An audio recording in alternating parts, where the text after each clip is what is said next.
नमस्कार, मी भाऊ तोरसेकर. तुम्ही बघत आहात प्रतिपक्ष.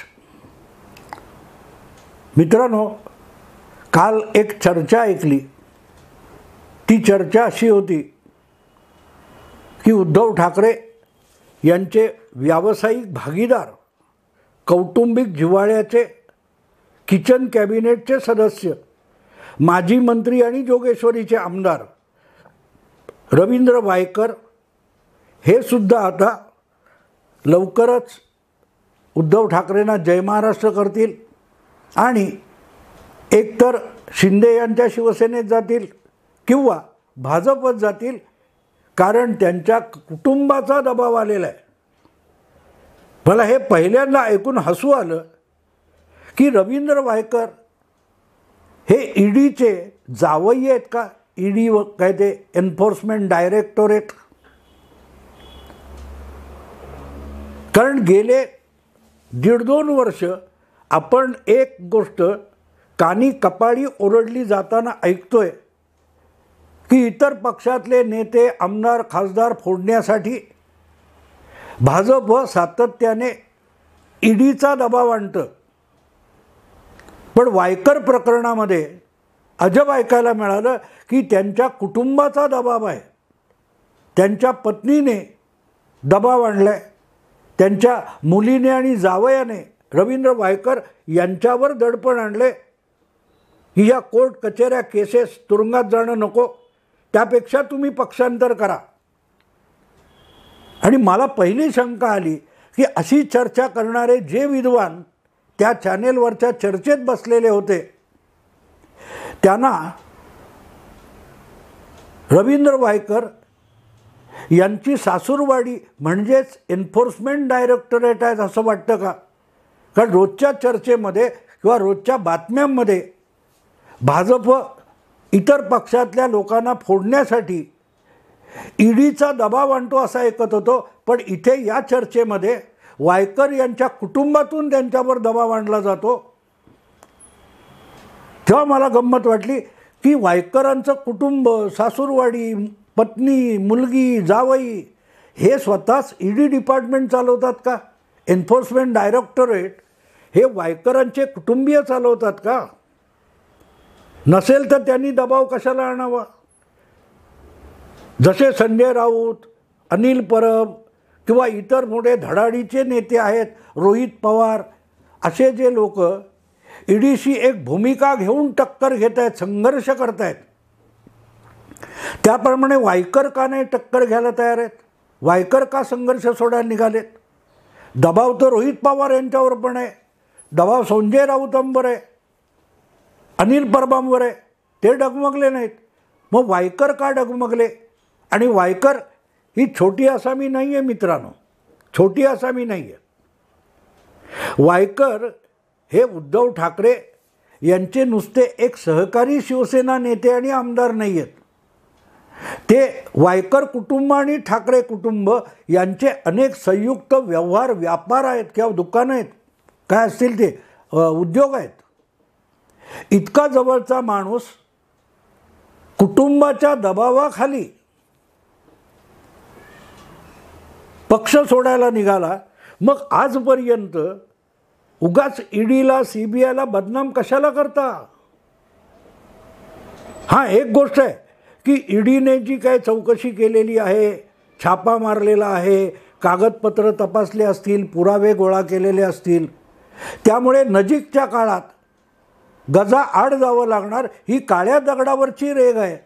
आणि या वयात आपल्या पतीने, पित्याने, सासऱ्याने तुरुंगात जाऊ नये ही जर मुलीची, जावयाची, पत्नीची अपेक्षा असेल तर ती चूक मानता येत नाही. आणि म्हणून या सगळ्या प्रकारात संघर्षमय भूमिका घेण्यापेक्षा हे सगळं टाळता कसं येईल ते बघावं असा दबाव आणला. मुद्दा असा असतो मित्रांनो की आग असल्याशिवाय धूर नाही असं म्हणतात.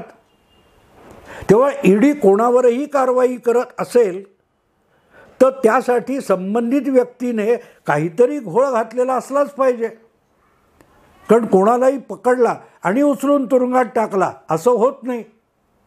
ज्याला ईडी पकडते, चौकशीला बोलवते, छापा मारते त्याने काहीतरी गडबड केलेली असली पाहिजे, आणि गडबड असेल तर ती त्याचे काय ते प्रथमदर्शनी पुरावे कोर्टासमोर मांडावे लागतात. ते कोर्टासमोर मांडले तरच त्या अटकेला कोर्टाची मान्यता मिळते. दिल्लीचे उपमुख्यमंत्री मनीष सिसोदिया आता वर्षभरापेक्षा अधिक काळ तुरुंगात आहेत. 7-8 महिने संजय सिंग नावाचे दुसरे नेते आहेत, आम आदमी पार्टीचे, राज्यसभेचे खासदार आहेत, ते सुद्धा जवळजवळ 8-7 महिने तुरुंगात आहेत. त्यांना वेळोवेळी कोर्टात हजर केलं जातं. ते वेळोवेळी कोर्टात जाऊन जामीन मागत असतात, पण त्यांना जामीन नाकारला जातोय कोर्टाकडून. याचा अर्थ कोर्टासमोर जी कागदपत्र पुरावे सादर केले जातात ते कोर्टालाही मान्य आहेत. ही गफलत आहे, गफलत आहे. पण केजरीवाल त्याच विषयात रोज उठून चॅनेलसमोर किंवा कॅमेऱ्यासमोर काय बोलतात, ये सब झूठा है, ये सब झूठा है बोलतात ना. केजरीवालांचा तो जो आरोप आहे त्याच्यावर एक मला फार एक जुनं कुठचं तरी चित्र काय विनोद आठवतो की एक चित्राचं प्रदर्शन लागलेलं आहे आणि ती जी फ्रेम आहे त्या फ्रेममध्ये काहीच्या काही नाही, कोरा कागद, स्वच्छ कागद फ्रेम आहे. एक जण विचारतो त्या चित्रकाराला, हे काय आहे? तर तो म्हणाला, हे चित्र जे आहे हे गवत चरणारी गाय आहे. तो म्हणतो, गवत कुठे आहे? तो गायीने खाल्लं. मग गाय कुठे आहे? तो चित्रकार म्हणतो, गवत खाऊन संपलं असेल तर गाय तिथे कशा संपेल? गाय निघून गेली. गवत चरून गाय निघून गेली, त्याचं हे चित्र आहे. अरविंद केजरीवाल दिल्लीचे मुख्यमंत्री यांचा सगळा युक्तिवाद तो आहे की ज्या आरोपाखाली मनी लॉन्ड्रिंगच्या मनीष सिसोदिया, संजय सिंग वगैरे तुरुंगात पडलेले आहेत गजाआड, त्यात पैसे कुठे आहेत असा सवाल अरविंद केजरीवाल विचारतात. तेव्हा मला त्या चित्रकाराच्या विनोदाची आठवण होते. अरे चोरलेले पैसे आहेत, त्याची मनी ट्रेल मिळाले आहेत, कागदोपत्री पुरावे मिळालेत, पैसे खर्च झालेत, गुजरात पंजाबच्या निवडणुकीत पैसे खर्च झालेत. आणि केजरीवाल विचारतात, पैसे कुठे आहेत? तो माणूस विचारतो ना, गवत कुठे? गायीने खाल्लं. गाय कुठे? गाय निघून गेली चरून. असो, सांगायचा मुद्दा असा की रवींद्र वायकर हे सुद्धा आता अडचणीत आलेले आहेत आणि ते सुद्धा निघून जाणार आहेत. ही जी चर्चा आहे इथपर्यंत पाळी का आली याचा विचार केला पाहिजे. आता जवळजवळ मित्रांनो 2.5 वर्ष झाली हे सगळं असंच होणार याला पर्याय नव्हता आणि याचा धोका संभवतो हे एका शिवसेना नेत्याने जाहीररित्या आपल्या पक्षप्रमुखांना खूप आधी 2.5 वर्ष आधी सांगितलं होतं. 2.5 वर्ष आधी अगदी सविस्तर 4 पानी पत्र लिहून प्रताप सरनाईक हे शिवसेनेचे ठाण्यातले आमदार आहेत आणि त्यांनी मुख्यमंत्री उद्धव ठाकरे यांना एक पत्र लिहिलं होतं जे मुख्यमंत्र्यांच्या मंत्रालयातल्या कार्यालयात देण्यात आलं होतं आणि जे माध्यमांमध्ये आलं त्याच्यात त्यांनी रवींद्र वायकर यांची समस्या मांडलेली होती. याचं कारण त्यावेळेला रवींद्र वायकर यांच्या घरी धाड वगैरे काय पडली नसेल तरी प्रताप सरनाईक हे स्वतः आमदार आहेत, शिवसेनेचे नेते आहेत, तितकेच ते तुमचे बांधकाम व्यावसायिक आहेत आणि त्यांचे अनेक व्यवहार संशयास्पद ठरवून ईडीच्या लोकांनी त्यांच्या घरावर धाड घातली होती, कार्यालयावर छापा मारला होता, त्यांच्या मुलाला ईडीच्या कार्यालयात नेऊन त्याची जबानी घेण्यात आली होती. आणि तेव्हा प्रताप सरनाईक यांनी येऊ घातलेला धोका, येऊ घातलेलं संकट काय आहे हे सविस्तर उद्धव ठाकरेंना पत्र लिहून कळवलं होतं की वरिष्ठ नेत्यांची नेतृत्वाची जी भूमिका आहे त्यामुळे तळागाळातल्या कार्यकर्त्यांना, नेत्यांना भयंकर त्रास होतोय.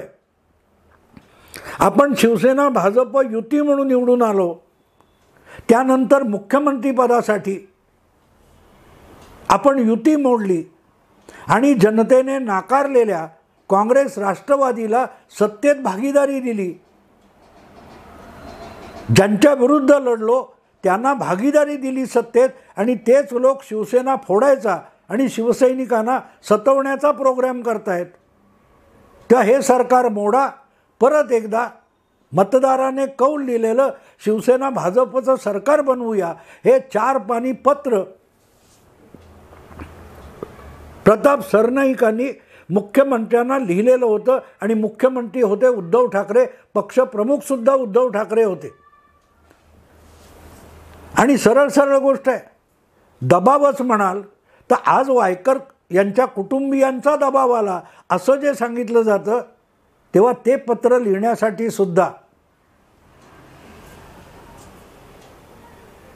प्रताप सरनाईक यांच्या कुटुंबाचा दबाव आलेला होता. याचं कारण त्यांचं कुटुंबसुद्धा मुलाला उचलून ईडीच्या कार्यालयात नेण्यात आलं, जबानी घेण्यात आली, त्यांचा कॉम्प्युटर काय तो ताब्यात घेतला गेला होता, कागदपत्र तपासले गेले होते. त्यामुळे सैरभैर झालेले प्रताप सरनाईक यांनी आपल्याला यातून आपले पक्षप्रमुख वाचवू शकतात, पण पक्षप्रमुखांना आपले शिवसैनिक, ज्यांचं भवितव्य शिवसेना पक्ष वाचवण्यापेक्षा स्वतःचं मुख्यमंत्रीपद वाचवायचं होतं, म्हणून उद्धव ठाकरे यांनी त्या पत्राला कचऱ्याच्या टोपलीत फेकून दिलं किंवा त्याच्यावर काहीही कारवाई केली नाही. आणि प्रताप सरनाईक धुसफुसत राहिले. प्रताप सरनाईक आणि आजचे मुख्यमंत्री किंवा तेव्हाचे नगरविकास मंत्री एकनाथ शिंदे यांचे मतदारसंघ ठाण्यात बाजूबाजूला लागू नयेत. ही गोष्ट जून 2021ची आहे मित्रांनो.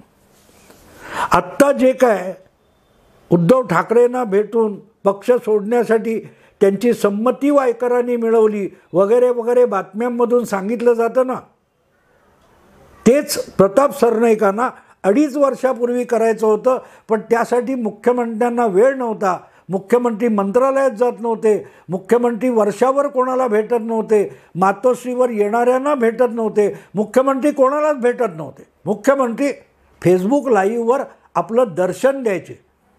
2.5 वर्ष उद्धव ठाकरे हे मुख्यमंत्री म्हणून एक दर्शन सोहळा करायचे. आणि अशा वेळेला जून 2021मध्ये हा धोका येऊ घातलेला आहे. तुम्ही आपलं मुख्यमंत्रीपद वाचवत बसलाय, पण त्याच्या बदल्यात शिवसेनेचा बळी जातोय, शिवसैनिकांचा बळी जातोय, आमच्यासारखे कार्यकर्ते त्यात भरडले जात आहेत. हा धोक्याचा इशारा प्रताप सरनाईकांनी दिला होता, जे आता मातोश्रीवर जाऊन रवींद्र वायकरांनी उद्धव ठाकरेंना सांगितलं असं म्हटलं जातं. तीच गोष्ट 2.5 वर्ष आधी झालेली आहे. पण मुख्यमंत्री झाल्याचा जो अहंकार होता आणि आयुष्यात फक्त मुख्यमंत्रीपद टिकवायचं, त्याच्यासाठी आपल्या पित्याने स्थापन केलेला आणि जोपासलेला पक्ष मातीमोल झाला तरी हरकत नाही, अशी नशा चढलेले उद्धव ठाकरे यांना प्रताप सरनाईकांना कवडीची किंमत द्यावीशी वाटली नाही. आणि त्यातून अवघ्या 12 महिन्यात शिवसेना फुटली. मित्रांनो, तारखा बघा. प्रताप सरनाईक यांनी माझ्या अंदाजाने जून 2021मध्ये काय 20, 22, 23 जून 2021 असेल, तेव्हा हे पत्र लिहिलं होतं. कळकळीची विनंती केली होती की आपल्या राजकारणाच्या भूमिका बदला, पक्ष सांभाळला पाहिजे, कार्यकर्ते नेते सांभाळले पाहिजेत. पण उद्धव ठाकरेंना त्याची फिकीर नव्हती. त्यांना सगळ्यात महत्त्वाचं मुख्यमंत्रीपद वाटलं होतं. आणि बरोबर 1 वर्षांनी 20 जून 2022ला शिवसेनेचे आमदार सुरत गुवाहाटी करून गेले, 40 आमदार गेले, शिवसेना संपली, शिवसेना हे नाव गेलं. धनुष्यबाणी निशाणी गेली. आता 2.5 वर्ष उलटून गेलीत मित्रांनो. तेव्हा रवींद्र वायकर आपली कातडी वाचवण्यासाठी म्हणा, घरच्या दबावामुळे म्हणा, कुठल्याही कारणासाठी उद्धव ठाकरेंना सोडून जायला निघाले असतील तर ते आजचंच काहीतरी चमत्कार आहे असं समजण्याचं कारण नाही. कारण जे वायकर सांगतायत किंवा वायकरांचे कुटुंबीय सांगतायत तेच जून 2021 मध्ये प्रताप सरनाईकांनी सांगितलं होतं. त्याच कालखंडामध्ये शिवसेनेचे स्थायी समितीचे अध्यक्ष आणि त्यांच्या पत्नी यामिनी जाधव आणि यशवंत जाधव यांच्या घरीसुद्धा आयकर खात्याच्या धाडी पडल्या होत्या. त्याची दखल घेऊन ह्या आपल्या नेत्यांना किंवा सहकाऱ्यांना वाचवण्यासाठी उद्धव ठाकरेंनी काय केलं? मुख्यमंत्री असूनसुद्धा उद्धव ठाकरे तिकडे दुर्लक्ष करत होते. आपली खुर्ची टिकली आणि त्यासाठी कुठच्याही शिवसैनिकाचा, कुठल्याही शिवसेना आमदार नेत्याचा बळी गेला तरी बेहत्तर, ही उद्धव ठाकरेंची भूमिका होती. आणि तेव्हा तावातावाने एकनाथ शिंदे, प्रताप सरनाईक, यशवंत जाधव, यामिनी जाधव यांच्या विरोधात रवींद्र वायकरसुद्धा तावातावाने बोलत होते. 50 खोके ही घोषणा रवींद्र वायकरांनी दिलेली नव्हती. अनिल परबांच्या खांद्याला खांदा लावून रवींद्र वायकर 50 खोकेच्या घोषणा देत नव्हते का? देत होते. कारण यशवंत जाधव, प्रताप सरनाईक हे जात्यात होते आणि रवींद्र वायकर सुपात होते. आपल्याकडे मराठीमध्ये वाक्प्रचार आहे, जात्यातले भरडले जातात, त्यांना सुपातले हसत असतात, पण थोड्या वेळाने आपणही जात्यात पडणार आहोत याचं त्यांना भान नसतं. तसं 50 खोके एकदम ओके असल्या घोषणा देताना रवींद्र वायकर विसरले होते की ते पोत्यात नाही आहेत, शेतात नाही आहेत, ते सुपात होते. सुपात होते. आज ते सुद्धा जात्यात पडलेत. याचं कारण महापालिकेची जागा बळकावून त्यावर पंचतारांकित हॉटेल उभं केलं, सगळे कायदे नियम धाब्यावर बसवले, पैशांची हेराफेरी झालेली आहे, नियम कायदे पायदळी तुडवले गेलेत, म्हणून वायकर यांच्यावर कायद्याचा बडगा उगारला गेलेला आहे आणि त्यातून आता कुठूनही सुटका होणार नाही. पक्षप्रमुख वाचवण्याची तर बिलकुल शक्यता नाही, कारण वाचवायचं असतं तर प्रताप सरनाईकाचं ऐकलं असतं. हे रवींद्र वायकरांना आता 2.5 वर्षांनी कळते. त्यामुळे सरनाईकांच्या कुटुंबाप्रमाणेच वायकरांच्या कुटुंबाने दबाव आणल्यानंतर मिस्टर वायकर हे अखेरचा जय महाराष्ट्र करायला सज्ज झाल्याच्या बातम्या आलेल्या आहेत. शिवसेनेच्या अधःपतनाचा प्रवास हा प्रताप सरनाईक यांच्या त्या पत्रापासून झालेला होता. सरनाईक काय म्हणतायत? सरनाईक फक्त आपल्या त्यांच्या कार्यालयावर किंवा घरावर धाडी पडल्या म्हणून विचलित झाले असा कोणाचा समज असेल तर तो भ्रम आहे. कारण शिवसेनेतले अनेक नेते कुठल्या कुठल्या मार्गाने पैसे गोळा करतात आणि काय काय धंदे करतात हे सरनाईकांना सुद्धा माहिती होतं की वायकर काय करतात, यशवंत जाधव काय करतात, किशोरी पेडणेकर काय करतात, हे सरनाईकांना माहिती होतं ना. आणि म्हणून पत्राच्या खाली सही सरनाईकांची असली तरी त्यांनी या सगळ्या शिवसेनेच्या नेते, ज्येष्ठ शिवसैनिक, पदाधिकारी, आमदार, नगरसेवक या सगळ्यांच्या वतीने ते पत्र जून 2021 मध्ये पक्षप्रमुख मुख्यमंत्री उद्धव ठाकरे यांना लिहिलेलं होतं. पण आपल्या मुख्यमंत्री पदाच्या खुर्चीवर उद्धव ठाकरे इतके बेभान झालेले होते, हवेत तरंगत होते की येऊ घातलेल्या संकटाकडे वळून बघायची त्यांच्यामध्ये हिंमत नव्हती आणि इच्छा पण नव्हती. आणि मग वायकरांसारखे सुपातले सुद्धा जात्यातल्या सरनाईकांना हसत होते. ही वस्तुस्थिती आहे मित्र. शिवसेनेच्या अधपतनाला 2021च्या जूनमध्ये सुरुवात झाली आणि ते अधपतन होतंय हे एका शिवसैनिकानेच सांगितलं होतं, ज्याचं नाव प्रताप सरनाईक होतं. आणि म्हणून सरनाईकांपासून सुरू झालेला अधपतनाचा प्रवास आता मातोश्रीच्या किचन कॅबिनेटमधल्या रवींद्र वायकरांपर्यंत येऊन पोचला आहे. आणखीन कोणाकोणापर्यंत पोचणार आहे हे नजीकच्या काळात आपल्याला कळेल. आत्ता मी इथे थांबतो. आवडलं लाईक करा, शेअर करा, सबस्क्राईब करा. नमस्कार.